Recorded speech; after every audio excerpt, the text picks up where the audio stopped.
بسم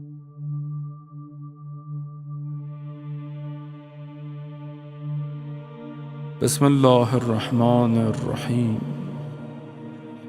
عن جابر بن عبد الله الأنصاري عن فاطمة الزهراء عليها السلام بنت رسول الله صلى الله عليه وآله قال: سمعت فاطمة أنها قالت: دخل علي أبي رسول الله في بعض الأيام فقال: السلام عليك يا فاطمة. فقلت: وعليك السلام. قال: إني أجد في بدني ضعفا. فقلت له: أعيذك بالله يا أبتاه من الضعف. فقال: يا فاطمة، ائتيني بالكساء اليماني فغطيني به.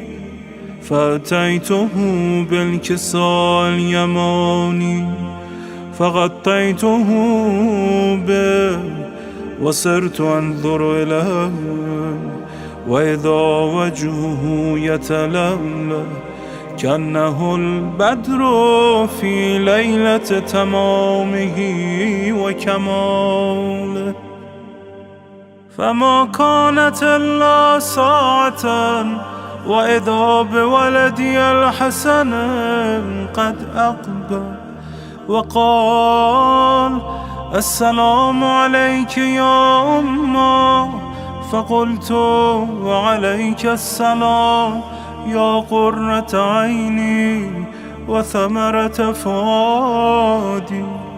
فقال: يا أمه، إني أشم عندك راحة طيبة كأنها رائحة جدي رسول الله. فقلت: نعم، إن جدك تحت الكساء. فأقبل الحسن نحو الكساء وقال: السلام عليك يا جدا يا رسول الله، أتأذن لي أن أدخل معك تحت الكساء؟ فقال: وعليك السلام يا ولدي ويا صاحب حوضي، قد أذنت لك. فدخل معه تحت الكساء.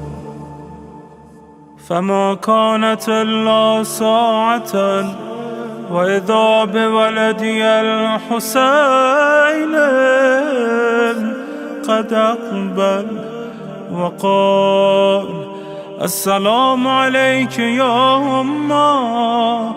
فقلت: وعليك السلام يا ولدي ويا قرة عيني وثمرة فؤادي. فقال لي: يا أمه، إني أشم عندك راحة طيبة كأنها راحة جدي رسول الله. فقلت: نعم، إن جدك وأخاك تحت الكساء. فدنا الحسين نحو الكساء وقال: السلام عليك يا جده، السلام عليك يا من اختاره الله، أتأذن لي أن أكون معكما تحت الكساء؟ فقال: وعليك السلام يا ولدي ويا شافع أمتي، قد أذنت لك. فدخل معهما تحت الكساء. فأقبل عند ذلك أبو الحسن علي بن أبي طالب وقال: السلام عليك يا بنت رسول الله.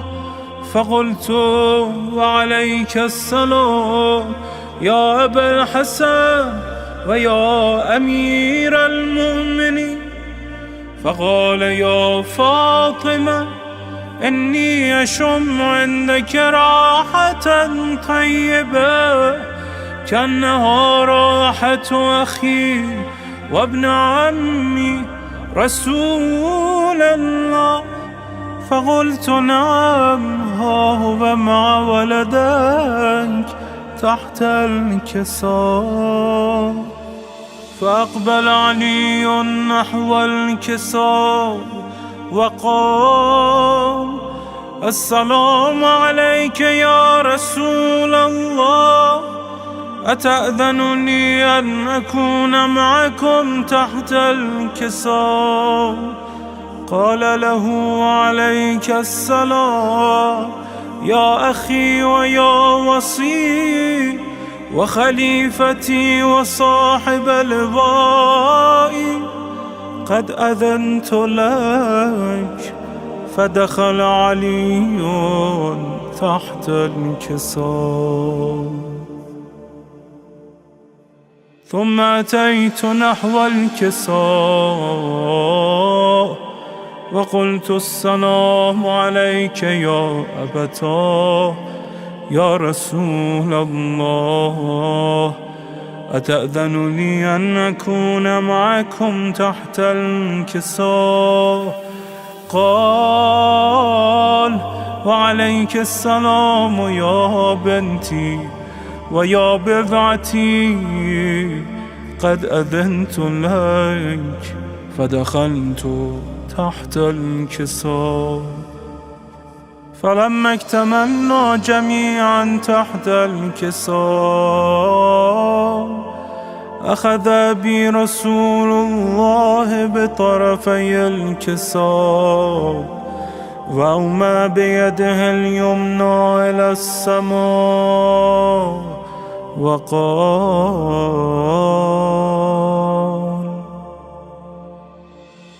اللهم إن هؤلاء أهل بيتي وخاصتي وحامتي، لحمهم لحمي ودمهم دمي، يؤلمني ما يؤلمهم ويحزنني ما يحزنهم.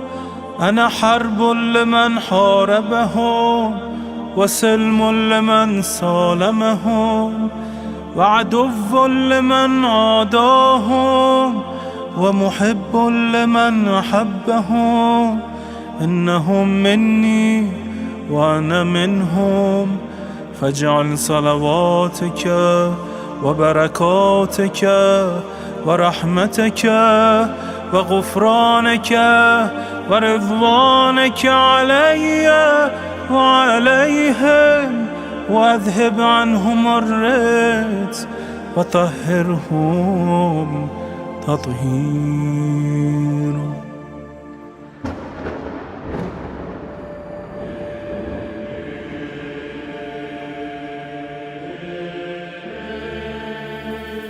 فقال الله عز وجل: يا ملائكتي ويا سكان سماواتي، إني ما خلقت سماء مبنية ولا أرضا مدحية ولا قمرا منيرا ولا شمسا مضيئا ولا فلكا يدور ولا بحرا يجري ولا فلكا يسري إلا في محبته هؤلاء الخمسة الذين هم تحت الكساء.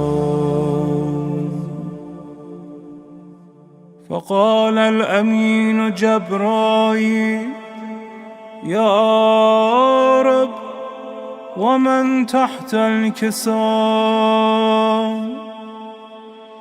فقال عز وجل: هم أهل بيت النبوة ومعدن الرسالة، هم فاطمة وأبوها وبعلها وبنوها. فقال جبرائيل: يا رب، أتأذن لي أن أهبط إلى الأرض لأكون معهم سادسا؟ فقال الله: نعم، قد أذنت لك. فهبط الأمين جبرائيل وقال: السلام عليك يا رسول الله. العلي الأعلى يقرئك السلام ويخصك بالتحية والإكرام ويقول لك: وعزتي وجلالي إني ما خلقت سماء مبنية ولا أرضا مدحية ولا قمرا منيرا ولا شمسا مضيا ولا فلكا يدور ولا بحرا يجري ولا فلكا يسري إلا لأجلكم ومحبتكم، وقد أذن لي أن أدخل معكم، فهل تأذن لي يا رسول الله؟ فقال رسول الله: وعليك السلام يا أمين وحي الله، إنه نعم، قد أذنت لك. فدخل جبرائيل معنا تحت الكساء، فقال لأبي: إن الله قد أوحى إليكم يقول: إنما يريد الله ليذهب عنكم الرجس أهل البيت ويطهركم تطهيرا.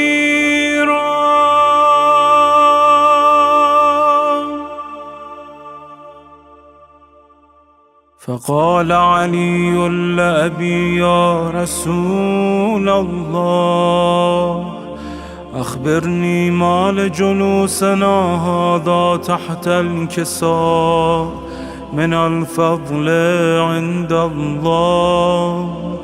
فقال النبي: والذي بعثني بالحق نبيا واصطفاني بالرسالة نجيا، ما ذكر خبرنا هذا في محفل من محافل أهل الأرض وفيه جمع من شيعتنا ومحبينا إلا ونزلت عليهم الرحمة وحفت بهم الملائكة واستغفرت لهم إلى أن يتفرقوا. فقال علي: إذا والله فزنا وفاز شيعتنا ورب الكعبة. فقال أبي: رسول الله يا علي، والذي بعثني بالحق نبيا واصطفاني بالرسالة نجيا، ما ذكر خبرنا هذا في محفل من محافل أهل الأرض وفيه جمع من شيعتنا ومحبينا وفيهم مهموم إلا وفرج الله همه ولا مغموم إلا وكشف الله غمه ولا طالب حاجة إلا وقضى الله حاجته. فقال علي: إذا والله فزنا وسعدنا، وكذلك شيعتنا فازوا وسعدوا في الدنيا والآخرة. ورب الكعبة